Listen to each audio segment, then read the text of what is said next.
제주도에 정방폭포가 있죠. 그 인근에 올레길 6코스가 있습니다. 그 6코스의 끝자락에 화면에 보이는 것과 같은 해안 절벽에 그 넓은 터가 있고, 그 터 위에 몇 년 전에 진시황의 사신이었던 그 서불이라고도 하는데요.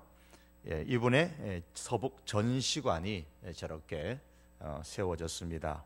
얼마 동안은 관람료를 받다가 근자에부터는 돈을 받지 않는다고 합니다. 진시황 그러면 유명한 불로초가 나있죠. 이 불로초의 이야기를 두고서 많은 사람들이 이런저런 이야기를 하고 또 여러 가지 교훈을 받고 있습니다. 진시황이 이 불로초를 구하러 사람을 보낼 때에 혹시나 구하지 못할까 봐 싶어서 거기에 대비해서 만병통치약도 있으면 같이 구해오라고 했습니다. 천신만고 끝에 서부를 비롯한 수천 명의 사람 신하들이 세상을 다니면서 단 하나밖에 없는 불로초를 구하고 거기에 더하여 단 한 병밖에 없다는 만병통치약을 함께 구해가지고 진시황에게 대령을 했습니다. 불로초를 먹으면 영원히 죽지 않고, 만병통치약을 먹으면 몸에 있는 모든 병이 치유받고 이상한 증상까지 다 그렇게 치료해주는 약입니다. 진시황이 크게 기뻐하면서 무엇을 먼저 먹을까? 먼저 불로초를 먹었습니다. 이제 됐다 싶지만 그래도 믿자야 본전인데 하는 욕심에 만병통치약까지 들이마셨습니다. 그런데 이상하게도 진시황이 죽고 말았습니다. 다른 사람과 똑같이 그렇게 죽었어요. 왜 그랬을까? 두고두고 사람들이 얘기합니다. 불로초를 먹고 죽지 않는 증상이 나타났는데 그만 만병통치약을 먹는 바람에 만병통치약이 죽지 않는 증상을 다 치료해버려가지고 진시황이 불로초의 그 효력을 못 보고 죽어버렸구나. 누가 지어낸 이야기입니다. 여러분, 진시황의 소원이 뭡니까? 자신이 영원히 사는 거. 세상이 너무 좋아, 그 권세 권력이 너무 좋아 영원히 사는 것이 소원이었습니다. 성경적인 단어 표현을 하면 영생, 구원을 얻고 싶었던 것이죠. 우리는 성경에서 영생에 대한 소원을 가진 사람들을 여러 사람 보는데 그 가운데 한 사람이 바울입니다. 바울의 소원은 자신이 영생하는 것이 아니고 자기 민족, 자기 조국 백성인 이스라엘 사람들이 구원을 받아서 영생했으면 좋겠다라는 그런 소원이 있었습니다. 그 내용을 우리는 9장 1절의 말씀에 보면 내가 그리스도 안에서 참말을 하고 거짓말을 아니하노라.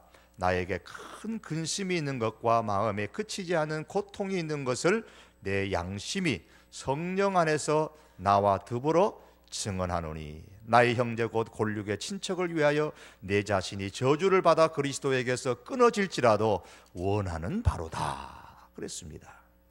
그리고 10장 1절의 말씀에도 형제들아 내 마음에 원하는 바와 하나님께 구하는 바는 이스라엘을 위함이니 곧 그들로 구원을 받게 함이라.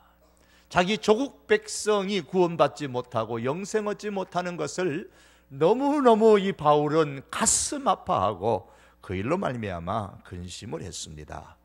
우리 명절을 맞이해서 정말 사랑하고 존경하고 소중하게 여기는 우리 가족들과 부모님과 형제들, 일가 친척들을 만나는데 우리가 이 가족들을 보면서, 형제들을 보면서, 일가 친척들을 보면서 바울의 심정을 가지고 이 한 해 동안 하나님 저들을 구원하시고 저들을 또한 나와 같이 영생의 복을 얻게 하여 주십시오.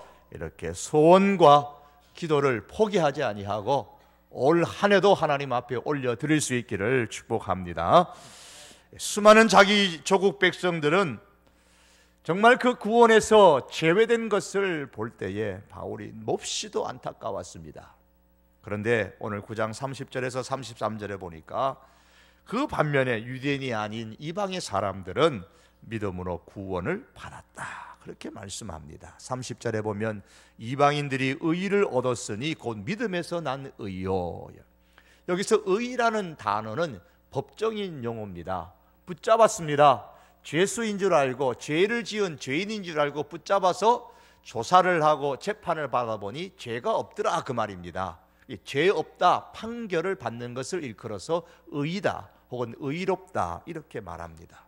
이걸 다른 말로 우리가 표현하면 하나님과 올바른 관계가 이루어졌다, 혹은 구원을 받았다, 혹은 영생을 얻었다, 다 같은 의미의 표현들입니다. 어떻게 이렇게 될 수 있었는가? 오늘 30절은 말합니다. 믿음에서 난 의요. 이 말은 믿음으로 말미암아 구원받고 믿음으로 의롭게 되었다, 믿음으로 죄 없다라는 판결을 받게 되었다라는 그런 말입니다.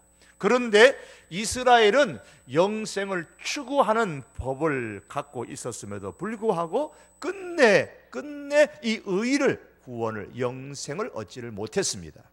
왜 그런가?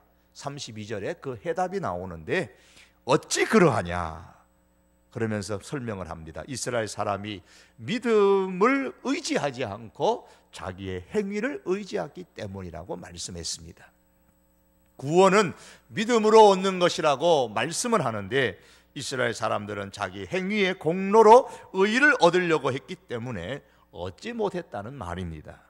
예를 들면 서울 쉬려고 간다고 기차표를 사놓았는데 기차표를 샀으면은 역에 가야죠. 그런데 역에는 안 가고 공항에 가가지고 기차표를 딱 보여주면서 비행기 타려고 하면 뭐라 그럴까요? 말도 안 되는 일이죠. 그런 사람이 어딨냐고 말하지만 이스라엘 백성이 말도 안 되는 그 일을 한단 말입니다. 구원이라는 비행기를 타는데 믿음이라는 비행기 표를 끊어야 함에도 불구하고 행위라는 이 기차편을 끊어놓고 그걸 보여주면서 구원의 비행기를 타려고 하니까 말도 안 되는 일을 지금 되는 것처럼 하고 있다는 겁니다. 비행기를 타겠다고 열심히 서울역에 가가지고 기차편을 끊었습니다. 새벽에 일찍이 서울역에 나갑니다. 아니, 전날 밤에 서울역에 나가서 밤을 새우고 줄을 서 있다가 이른 아침에 기차표를 샀습니다. 얼마나 대단한 열정입니까? 대단한 열심이죠. 저도 이제는 그동안은 명절에 서울 올라올 일이 없었는데 이제는 명절 되니까 이제 밑으로 내려가야 된 그런 일이 이제 올해부터 이제 발생을 했습니다. 표 끊을 일이 없었는데 이제 표를 끊어야 되는 그러한 이제 일이 발생을 했습니다. 자신이 표 끊을 자신 있게 없습니다. 뭐 가가지고 줄 서가지고 표 끊어가고 그렇게 하기가 힘들어요. 줄을 쓰면서 표를 끊는 거 대단한 열심 아닙니까? 그러나 아무리 대단한 열정이고 열심이라고 할지라도 그 기차표가 비행기 타러 가는 데는 아무 소용없습니다. 헛일하는 거죠. 헛똑똑이 되는 겁니다. 왜 그렇습니까? 지식이 없어서 그럽니다. 어른이 누가 그러겠습니까? 어린아이가 할는지 모르겠어요. 비행기를 타려면 비행기 표를 사러 가야 하는 게 당연한데 그 지식이 없어가지고 기차표도 표니까 뭐 표만 내면 되는 거 아니냐. 기차표든 비행기 표든 표는 표인데 올바른 지식이 아니란 말입니다. 이것은 오늘 성경의 말씀으로 돌아가서 10장 2절과 3절의 말씀이 그 내용입니다. 한번 읽어보시겠습니다. 같이 읽습니다. 내가 증언하노니 그들이 하나님께 열심히 있으나 올바른 지식을 따는 것이 아니니라. 하나님의 의를 모르고 자기 의를 세우려고 힘써 하나님의 의에 복종하지 아니하였느니라. 여기서 우리가 주목해야 될 단어가 열심, 지식, 의, 복종이라는 단어입니다. 이스라엘 사람이 열심히 있었습니다. 오늘 말씀처럼 그들이 하나님께 열심히 있었다 그랬습니다. 하나님에 대한 열심이 있었고 종교에 대한 열심이 있었습니다. 열심이 얼마나 대단했던지 한 유대인의 기도를 통해서도 살짝 엿보게 됩니다. 나는 일회에 2번씩 금식하고 또 소득의 11조를 드리나이다. 일주일에 2번씩 금식합니다. 거기에 11조도 드립니다. 하나님을 향한 열심이 있고 종교적인 행사에도 열심이 있습니다. 그런데 문제는 이 열심이 올바른 지식에 근거한 것이 아니라는 겁니다. 올바른 지식을 따른 것이 아니니라 그랬습니다. 비행기 타려는 사람이 어젯밤부터 서울역에 가서 밤새고 새벽 일찍 기차표 사는 열심과 같다 그 말입니다. 그렇게 열심히 해서 기차표를 사면 뭐합니까? 기차 타려면 문제가 되지 않지만 그것 가지고 비행기 타려면 안 되는 거예요. 그래서 이스라엘의 열심을 인정을 합니다. 하지만 올바른 지식에 근거한 열심이 아니기 때문에 헛일을 했다 그 말입니다. 이단들이 보면 열심히 하는 이단들이 많지요. 와, 저렇게 열심히 하나. 우리가 올바로 믿는 우리들도 저만큼은 열심히 못한다고 할 정도로 그들은 대단히 열심을 피웁니다. 한 번은 제가 전에 신천지가 교회 앞에 와가지고 전도를 해요. 예배 마칠 때까지 딱 기다리고 있다가 예배 마치고 나면 막 우리 같으면 전도지 같은 걸 막 줘요. 그래서 교육자들하고 교인들이 가가지고 못 나눠주게 하고 못 받게 하고 왜 자꾸 교회와 여기 와서 하냐고 그랬더니 아니 신천지가 하는 말이 그거예요. 그러면 추수하려면 추수밭에 가야지 우리가 어디 가겠느냐고. 그러면서 그렇게 열심히 얼마나 큰 얼굴에 막 그냥 우리는 그 정도의 담대함도 없는데 얼마나 열심인지 몰라요. 그런데 헛일이다 말입니다. 그 열심이 왜? 올바른 지식에 근거한 것이 아니기 때문에. 비행기 타려면 비행기 표 끊어야 됩니다. 기차표 갖고는 안 되는 거예요. 아무리 열심히 해도 그건 안 되는 겁니다. 이게 올바른 지식이에요. 이와 같이 구원을 얻으려면 믿음이 있어야 합니다. 자기 행위의 공로를 가지고는 안 되는 겁니다. 아무리 열심히 자기 행위를 통해서 자기 공로를 쌓아 놓아도 그것 가지고는 안 되는 겁니다. 이게 올바른 지식이에요. 하지만 이 지식이 없는 상태 위에서 다시 말하면 잘못된 지식을 가지고 열심을 내었던 사람이 이스라엘 사람들입니다. 아무리 비행기 타려면 비행기 표를 끊어야 한다고 가르쳐줘도 안 통하는 겁니다. 고집을 피웁니다. 나는 기차표 사가지고 비행기 탈 수 있다고 고집하는 겁니다. 그러면서 비행기 표는 안 사고 계속 기차표만 사는 거예요. 예수님을 안 믿는 겁니다. 복종하지 않는 거예요. 그러니 비행기는 떠나버리고 날아가는 비행기만 쳐다볼 뿐입니다. 그 말씀이 오늘 3절에 보니까 하나님의 의를 모르고 자기 의를 세우려고 힘써 하나님의 의에 복종하지 아니하였느니라, 그렇게 표현하는 겁니다. 이를 다시 정리하면 이스라엘은 하나님을 향한 열심은 있었지만은 올바른 지식을 따른 열심이 아니었습니다. 여기서 우리가 깨달아야 할 것이 있습니다. 신앙의 열정, 신앙의 열심은 항상 바른 지식의 근거를 두어야 합니다. 불로초를 먹으면 영생한다는 지식을 가진 진시황의 지식, 바른 지식이 아니었습니다. 자기 행위로, 자기 의로움으로, 자기의 공로로 구원을 얻을 수 있다는 이스라엘 사람들의 그 지식은 바른 지식이 아닙니다. 한때에 자기의 행위로 공로를 쌓으면 구원을 얻을 수 있다고 했던 마틴 루터의 그 지식은 바른 지식이 아닙니다. 종교 개혁자였던 마틴 루터는 21살 때에 법률가로서의 길을 출발할 수 있었지만은 그 길을 버리고서 에르푸르트라고 하는 곳에 수도원이 있는데 그 수도원에 들어갔습니다. 후에 루터는 자기가 왜 그 수도원에 들어갔는지 이유를 말했는데, 나는 그 수도원에 신학을 배우기 위해서 간 것이 아니라 영혼을 구원하기 위해서 갔다, 그렇게 이야기를 했습니다. 자신의 영혼을 구원하기 위해서 갔기 때문에 영혼 구원을 위해서 수도원에서 하는 모든 그 훈련들, 수행을 다 했습니다. 그러면 구원을 얻을 수 있으리라고 생각을 했습니다.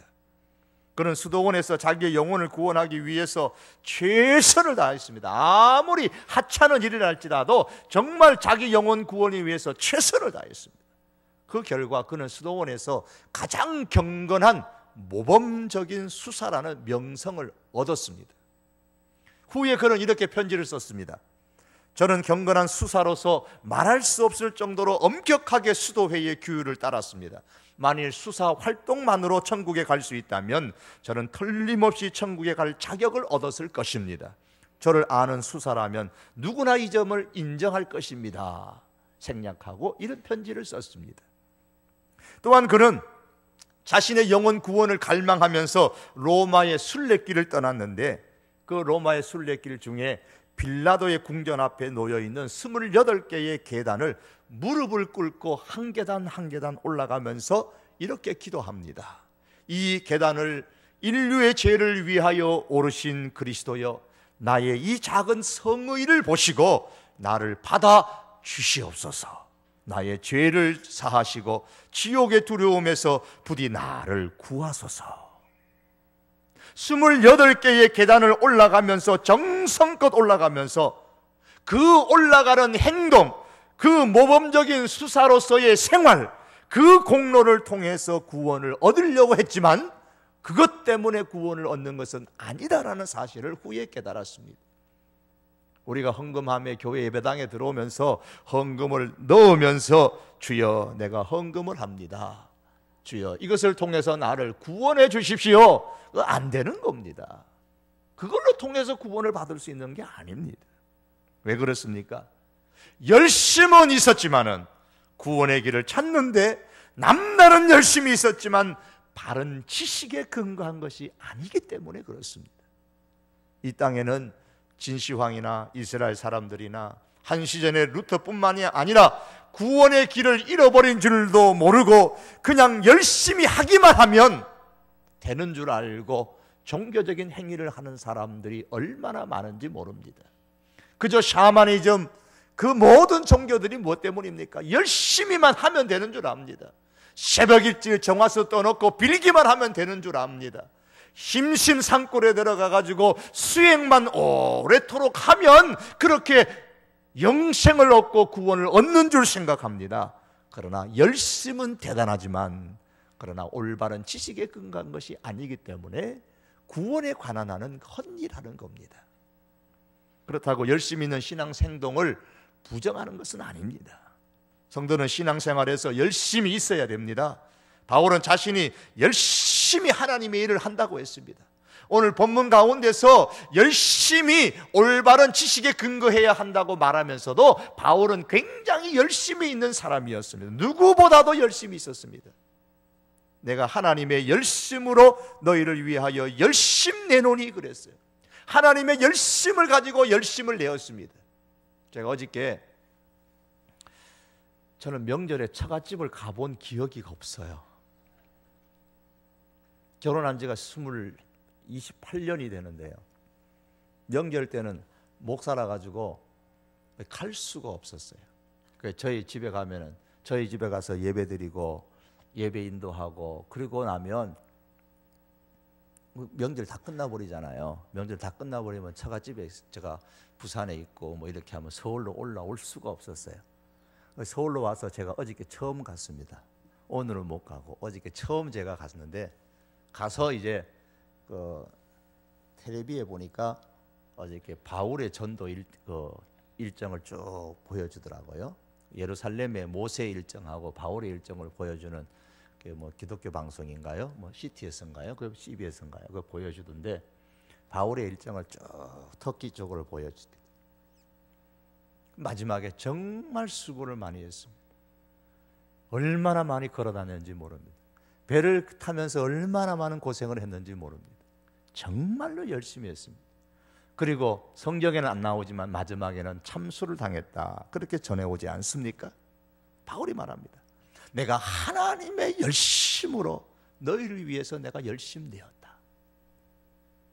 제가 지금까지 30년을 넘게 목회를 하면서 열심히 있는 성도들을 참 많이 만났습니다. 제 마음에 기억되는 성도들이 참 많습니다. 초창기 때에 모 삼총사 지사님이라고 하면 그 교회 사람들이 다 아는 열심히 있는 분입니다. 삼총사 지사님 기억이 합니다. 벌써 20년이 훨씬 넘은 일이지만은 지금도 그분들을 잊지 못합니다. 청년들 매주 금요일 되면은 산에 올라가서 비가 오면 비를 맞고 기도하고 눈이 오면 눈 위에서 발을 동동 구르면서 기도를 하는데 그때만 해도 통행금지가 있으니까 통행금지가 끝날 때까지 그렇게 기도하던 주일학교 선생님들, 그 젊은 청년들 기억을 합니다. 지금도 눈에 선합니다. 그리고 권력의 아주 핵심 중에서도 핵심 가운데서 일하면서도 교회 안에서 겸손하게 섬기시던 그런 성도의 모습을 기억합니다.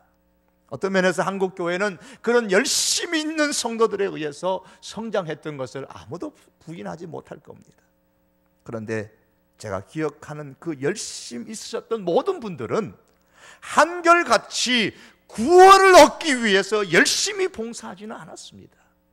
그분들은 모두 자신이 구원받았다는 그 사실에 대한 감사와 감격 때문에 열심히 했습니다.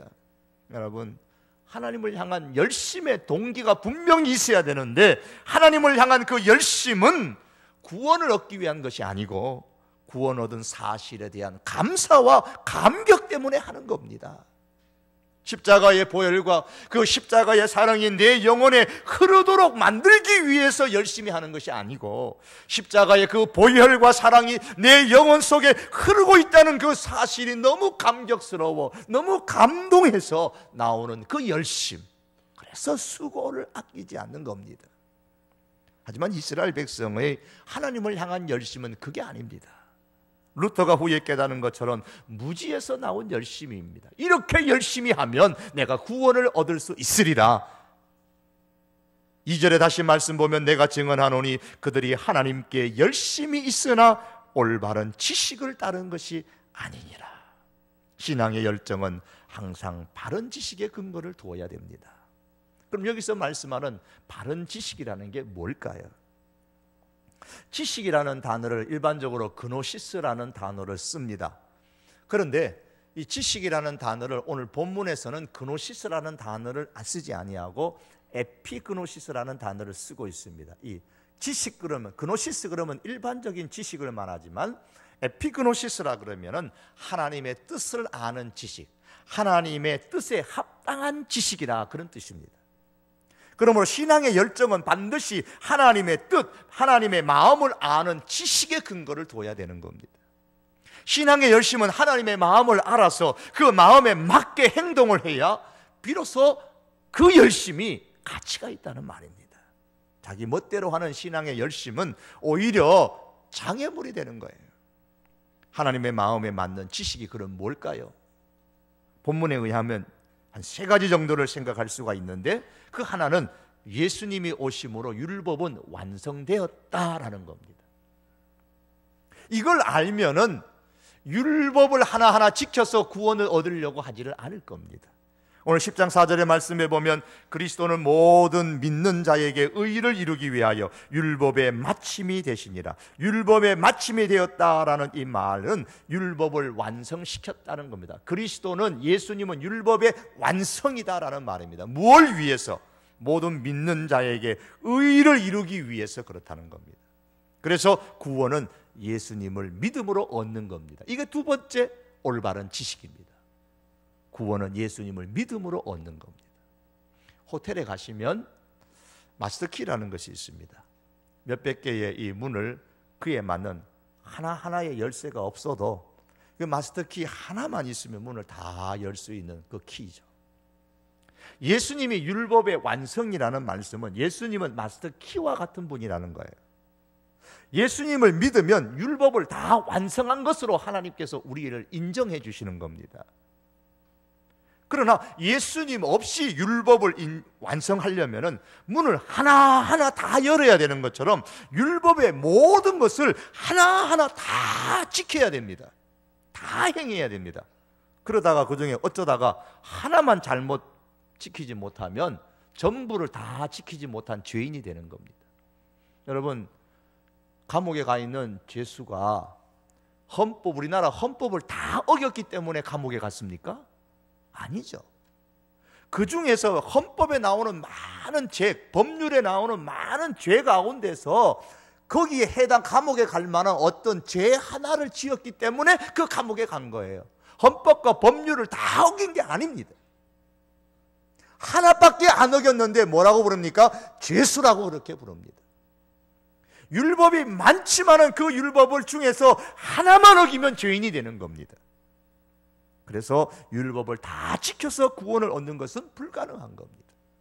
하지만은 마스터키와 같은 예수님만 믿으면 하나님께서는 율법은 완성한 것으로 보시는 거예요. 너희들 율법 다 지켰다, 그렇게 보시는 거예요. 그래서 구원을 주십니다. 그러나 이스라엘 사람은 예수님이 율법의 완성임에도 불구하고 예수님을 율법의 완성으로 보지 아니하고 걸림돌로 생각했습니다. 자기들이 율법을 지키는 데에 걸림돌이라 생각하고 아예 멀리 제쳐놓았습니다. 그러면서 계속 율법을 하나하나 지킴으로써 자기 행위로 공로를 쌓아서 구원을 가질 수 있다고 믿은 겁니다. 이것이 잘못된 지식이에요. 반면에 이전에는 하나님과 올바른 관계를 추구하지 않았던 이방인들은 하나님께서 말씀하신 대로 예수님을 그대로 그냥 믿었더니 그 믿음을 통해서 율법을 다 지킨 것으로 인정해 주시고 구원을 얻게 된 겁니다. 여러분, 그래서 믿음이라는 것이 방향이라면 열정은 속도와 같은 겁니다. 무조건 달린다고 되는 게 아닙니다. 방향을 먼저 정해놓고 달려야 그 달리는 그 속도가 가치가 있는 거예요. 바쁘다고, 아이고 지금 열차 시간 늦었다고 무조건 빨리 가가지고 아무 열차나 탄다고 돼가지고 문제가 해결되는 게 아니잖아요. 그 열차가 어느 방향으로 가는 열차인지를 알고 타야죠. 그게 목포로 가는 것인지 가다가 부산으로 가는 것인지 방향을 알고 차를 타야지, 바쁘다고 그냥 탄다고 해결되는 게 아닙니다. 방향을 바로 설정한 다음에 속도가 중요한 겁니다. 올바른 지식이라는 것은 뭐냐? 세 번째로 말씀을 믿는 겁니다. 예수님을 믿어야 구원을 얻는다 그러니까 일부의 사람들은 말합니다. 참 예수님 시대의 사람들은 좋겠다. 예수님을 바로 곁에 두고 예수님을 믿었으니까 얼마나 좋겠느냐. 우리는 어떻게 하느냐? 예수님 승천하고 없는 지금 로마서를 쓰고 있는 그 시대도 그렇잖아요. 예수님 승천하고 안 계신다면, 예수님이 안 계신 지금 우리는 어떻게 해야 되는가? 예수님을 믿기 위해서 하늘을 올라가야 될까? 아니면은 예수님이 죽으셔서 가셨던 무덤으로 우리가 내려가야 될까? 10장 6절에서 7절의 말씀 보면 그럴 필요가 없다 그랬습니다. 그럴 필요가 없다는 겁니다. 왜 필요가 없느냐? 8절이 그 대답입니다. 마지막 8절을 함께 보겠습니다. 다 같이 읽겠습니다. 그러면 무엇을 말하느냐? 말씀이 내게 가까워 내 입에 있으며 내 마음에 있다 하였으니 곧 우리가 전파하는 믿음의 말씀이라. 하나님께서 지금 우리 곁에, 우리 입에, 우리 마음에 말씀을 주셨다는 겁니다. 그 말씀은 바로 예수님에 대한 말씀입니다. 그러므로 말씀을 믿는 것은 곧 예수님을 믿는 것이고, 말씀을 믿음으로써 구원을 얻고 하나님과 올바른 관계가 이루어지게 되는 겁니다. 벨기에에 빌보드라는 작은 마을이 있습니다. 이 마을에 윌리엄 틴데일이라는 영국 사람이 왔다가 거기서 화형을 당한 역사적인 사건이 있었습니다. 그가 성경 번역을 하는 사람이었는데, 그가 감옥에 갇혀서 마지막 죽음을 앞두고 있는 그 순간에 부탁을 합니다. 내가 성경 번역을 마무리해야 되는데 밤에 등불 하나를 좀 넣어 주십시오. 그리고 다른 무엇보다도 저에게 내가 갖고 있던 그 히브리 성경하고 히브리어 그 문법 책하고 그리고 사전을 저에게 좀 건네 주십시오 라고 요청을 했었습니다. 여러분, 오늘 우리가 지금 읽을 수 있는 이 성경이 우리가 지금 읽을 수 있도록 주어지기 위해서 어떤 사람은 자기 생명을 바쳤습니다. 성경이 우리에게 읽혀질 수 있도록 번역하는데 자신의 한 생명을 다 투자하고 마지막에 화형을 당한 사람도 있습니다. 그들에 비하면 오늘 우리는 이 하나님의 뜻을 기록한 성경을 우리가 어떻게 생각하고 있습니까? 과연 하나님의 말씀이 내 곁에 있습니다. 하나님의 말씀이 내 입에 있습니다. 하나님의 말씀이 내 마음에 있습니다. 우리가 이렇게 자신에게 말할 수 있습니까? 카카오 스토리에 이런 댓글이 올라왔어요. 제가 수원에서 교육전도사 할 때 가르쳤던 청년인데 지금은 아이의 엄마입니다. 직장에서 선생님 한 분을 전도를 했는데 성경을 읽어보고 싶대요. 그보다 반가운 소식이 어디 있어요. 그래서 성경을 한 권 줬답니다. 시간이 좀 되면 물어봤어요. 요즘 성경 잘 읽고 있냐고. 그랬더니 하는 말이 읽지는 못하고 머리 위에 두고 자니까 편안하게 잠을 잘 잔다고. 그 참 솔직하게 그것도 하나님의 기록된 이 말씀이 이 성경이 수면제 역할을 하니까 그것도 득이라면 득이라고 할 수 있겠지만 잠 못 자는 게 얼마나 힘든데, 그죠? 성경 옆에 두고 자니까 잠자러 오면 그것도 득이라고 하겠지만 우리에게는 이 성경을 읽는 중에 예수님을 구주로 믿는 역사가 일어날 줄로 믿습니다. 성경을 읽는 중에 하나님을 만나는 역사가 일어나고 성경을 읽다가 하나님의 은혜를 경험하게 되는 겁니다. 성경에서 우리가 예수님을 만나고 성경으로 우리의 인생이 다시 만들어지는 줄 우리가 믿습니다. 비록 지금은 우리가 육신을 가진 예수님이 내 곁에 아니 계시지만은 주님께서, 하나님께서 우리에게 남겨주신 것은 바로 이 성경입니다. 이 성경이 우리 곁에 있습니다. 성경이 우리 곁에 있다는 것은 예수님이 내 곁에 있다는 것과 똑같은 겁니다. 사랑하는 성도 여러분, 행복과 기쁨이 넘치는 인생을 사셨던 그 예수님은 바로 지금 이 말씀 안에 계시고, 그리고 이 말씀이 바로 우리 곁에 있습니다. 우리가 말씀을 믿고 말씀에 성숙해야 될 이유가 여기에 있습니다. 우리는 말씀에 성숙하셔야 됩니다. 예수님은 말씀 안에 계시기 때문에 말씀 성숙은 곧 예수님을 닮는 것이고, 말씀에 성숙하면 성숙할수록 그의 생활에서 예수님의 모습이 나타나게 됩니다. 이런 소원을 품고 사시기를 바랍니다. 말씀을 맺겠습니다. 사랑하는 성도 여러분, 구원은 자기 의로움이 아니라 예수님을 믿음으로 얻습니다. 그리고 구원의 마스터키가 되시는 예수님은 바로 이 성경에 계십니다. 이 성경에 계세요. 그러므로 성경을 대할 때마다 예수님을 대하는 마음을 가지고 우리가 읽고, 성경을 대할 때마다 예수님을 대하는 그런 마음을 가지고 우리가 듣고 배울 수 있기를 바랍니다. 그래서 말씀의 성숙을 통하여서 예수님을 닮고, 말씀의 성숙을 통하여 하나님 앞에 점점 더 나아가는 저와 여러분의 인생이 될 수 있기를 원합니다. 말씀 성숙으로 영성이 성숙하여지고, 영성의 성숙으로 행복과 기쁨이 넘치는 그런 인생이 될 수 있기를 주님의 이름으로 축복합니다. 기도합니다.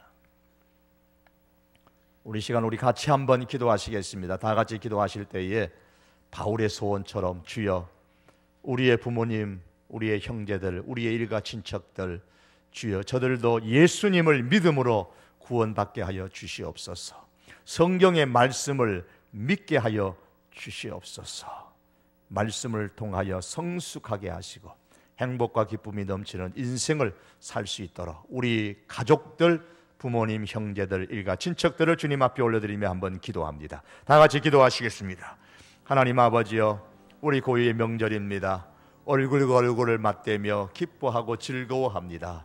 아버지 하나님, 그러나 믿지 않은 가족들을 볼 때에 안타까워하고 무너지는 듯한 가슴을 가진 사랑하는 성도들, 하나님 아버지 긍휼히 여겨 주시옵소서. 마음의 소원을 가지고 이 한 해도 아버지여 부모님의 구원과 자녀의 구원을 위하여 하나님 앞에 기도하는 아버지 하나님, 우리 모든 식구들을 기억하여 주시기를 원합니다. 형제와 일가 친척들이 아버지여 믿음으로, 예수님을 믿음으로 구원받기를 원합니다. 주여 소원 삼아 아버지 앞에 기도할 때에 안타까움으로, 큰 근심으로, 고통의 마음으로 하나님 앞에 기도할 때에 하나님의 백성들의 그 기도에 하나님 응답하여 주셔서 온 가족 형제들 주님 앞으로 올라와 예수님을 믿는 은혜의 역사를 주시고, 하나님의 말씀인 성경을 믿게 하시고, 성경 속에서 예수님을 발견하고 깨닫고 하나님 아버지여 행복과 기쁨이 넘치는 인생을 살아가도록 저들을 축복하여 주시옵소서. 예수님의 이름으로 기도합니다. 아멘. 하나님